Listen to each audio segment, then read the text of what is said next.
नगर सरकार बनी हिटलर शाह। अतिक्रमण पर नगर सरकार को घेरेगी कांग्रेस। 3 साल में अपना ही संकल्प भूली नगर सरकार। SIR और शहर की समस्या को लेकर सरकार और नगर सरकार पर कांग्रेस ने सवाल उठाए हैं। आज प्रेस क्लब पर शहर कांग्रेस अध्यक्ष व युवा कांग्रेस के जिलाध्यक्ष ने पत्रकार वार्ता में शहर अध्यक्ष शांतिलाल वर्मा ने कहा कि प्रशासन और BLO भाजपा के एजेंट के रूप में काम कर रहे हैं। हम हमारे 49 वार्ड में हमारे कार्यकर्ता जनता का सहयोग करने, उनकी समस्या दूर करने के लिए बैठेंगे। वहीं युवा कांग्रेस जिलाध्यक्ष मन्यक जाट ने कहा कि नगर सरकार और नगर निगम अतिक्रमण हटाओ कार्यवाही के नाम पर सड़क पर बैठकर अपना घर चलाने वाले परिवारों की रोजी रोटी छीन रही है। मयंक जाट ने कहा कि उन्हें ऐसे स्थान भेजा जा रहा जहां ना तो पानी और ना सुलभ शौचालय की सुविधा है, साथ ही दिन भर बड़े वाहनों का आना जाना लगा रहता है। इन मुद्दों को लेकर अब कांग्रेस सड़कों पर उतरने की तैयारी कर रही है। युवक कांग्रेस के जिला अध्यक्ष मयंक जाट ने कल सड़कों पर उतरकर गरीब परिवारों से चर्चा की और उनकी समस्या सुनी। इसके बाद आज रतलाम प्रेस क्लब पर प्रेस वार्ता कर आगामी रणनीति पर प्रकाश डाला। साथ ही नगर निगम चुनाव के दौरान भाजपा सरकार के संकल्प पत्र के मुद्दे को लेकर कहा कि महापौर अपना ही संकल्प भूल गए। जहां चुनाव के दौरान महापौर के संकल्प पत्र में शहर के 6 स्थानों पर सर्वसुविधायुक्त आधुनिक मार्केट निर्माण करेंगे, मगर नगर सरकार को 3 साल हो गए। सब्जी फल बेचने वाले लोगों को बसाने की जगह उन्हें उजाड़ा जा रहा है। यह नगर सरकार की विफलता है। हम नगर सरकार व निगम की कार्यप्रणाली के खिलाफ आंदोलन करेंगे। भैया, यातायात को लेकर लगातार नगर निगम कार्रवाई कर रही है। आपने भी कल निरीक्षण किया था, क्या पाया और आगे क्या कदम उठाएंगे आप लोग?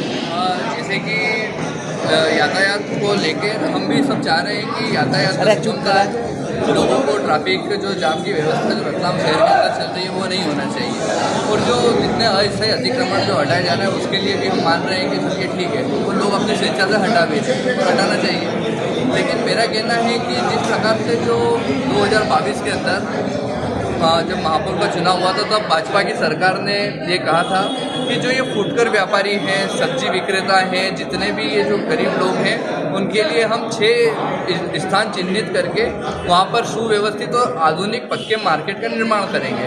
हमारा यही कहना है कि आप अगर इन लोगों को वहाँ से हटा रहे हैं तो उससे पहले आपने कितने मार्केटों का निर्माण कर लिया और कितने सब्जी विक्रेता या फल विक्रेताओं को उन मार्केट में जाके बिठा दिया है। हमारा सब सीधा सा इतना बस। इन मुद्दों को लेकर आप सड़कों पे उतरेंगे क्या?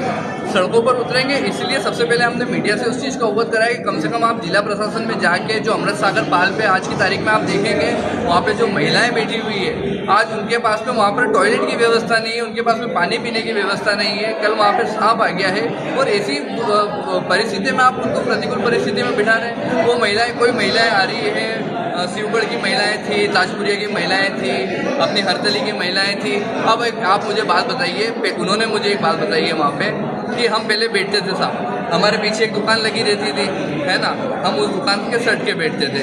अब हम वहाँ से जो उनका तोलने का तराजू आता है, बोले 10 किलो का तो ये तराजू, फिर उसके ऊपर जो बाट है 12 किलो के वो हो जाते हैं। उसके अलावा जो सब्जियां अगर बच जाती थी तो हम वो बाट और जो सब्जियां थी वो पीछे दुकानों में रख देते थे और उस एवज में दुकानदारों का हम काम भी कर देते थे, है ना। अब बोले आपने हमको अमृत सागर की पाल पे बिठा दिया है ना, यहाँ पर कुछ प्रकार की व्यवस्था है। अब हम जो गरीब महिलाएं हैं वो इस बाट को लेके और ये जो सब्जी अगर बच जाएगी तो हम उसको लेके कैसे जाए? इसके लिए मतलब हम मेरा ये कहना है कि हमारे मन के अंदर थोड़ी बहुत करुणा तो होनी चाहिए। इतना कितना पत्थर दिल है, आप गरीबों के लिए सोच ही नहीं रहे। आपकी इच्छा हुई तो आपने भगा दिया, कम से कम आप उनकी व्यवस्था की जगह तो कर दे। इसके लिए कब से आंदोलन करेंगे? क्योंकि आपके ही कार्यकर्ता सोशल मीडिया पे एक्टिव हुए इन लोगों इस चीज़ों को लेके, लेकिन सड़कों पे नहीं दिखा। सोमवार को हमारे जो शहर कांग्रेस के अध्यक्ष और नेता प्रतिपक्ष शांतिलाल जी वर्मा ने सभी को नगर निगम में बुलाया है। उसके बाद आगे जो रहेगा उसके लिए आप